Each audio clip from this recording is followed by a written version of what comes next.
ایک وقت تھا جب زمین پر لوگ صرف اپنی مرضی سے جیتے تھے، نہ اللہ کا خوف تھا نہ سچ کا احساس۔ اور پھر اللہ نے بھیجا اپنا ایک پیغمبر، حضرت نوح علیہ السلام، جو لوگوں کو سیدھا راستہ دکھانے آئے۔ اس دور میں لوگ بتوں کی پوجا کرتے تھے، شرک عام ہو چکا تھا۔ حضرت نوح علیہ السلام نے اپنی قوم سے کہا، صرف ایک اللہ کی عبادت کرو، وہی تمہارا رب ہے۔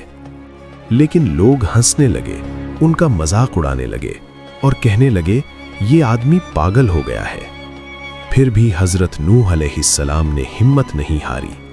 سوچو، ایک دن، ایک مہینہ یا ایک سال نہیں، بلکہ پورے 950 سال تک وہ لوگوں کو سمجھاتے رہے، دن میں بھی، رات میں بھی، چھپ کر بھی اور کھلے عام بھی۔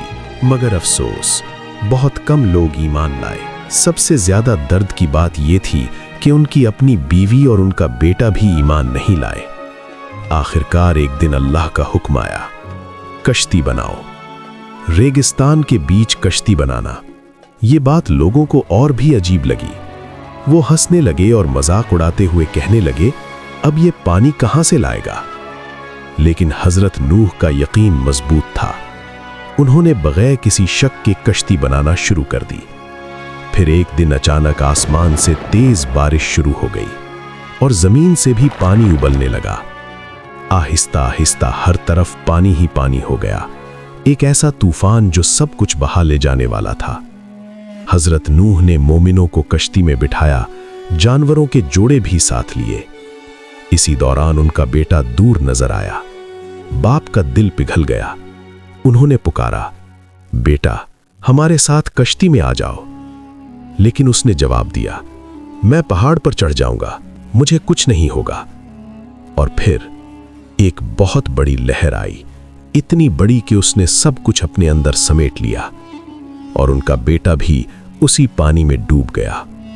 طوفان کے بعد جب سب کچھ ختم ہو گیا، کشتی ایک پہاڑ پر جا کر رک گئی۔ دنیا صاف ہو چکی تھی، صرف وہی لوگ زندہ بچے جو ایمان والے تھے۔ یہ اللہ کی رحمت بھی تھی اور عذاب بھی۔ اس کہانی میں ہم سب کے لیے ایک گہرا پیغام ہے کہ صبر کبھی بیکار نہیں جاتا۔ اللہ پر یقین سب سے بڑی طاقت ہے، اور سچ کے راستے پر چلنا چاہے کتنا ہی مشکل کیوں نہ ہو، کامیابی آخرکار اسی کی ہوتی ہے جو اللہ پر بھروسہ کرتا ہے۔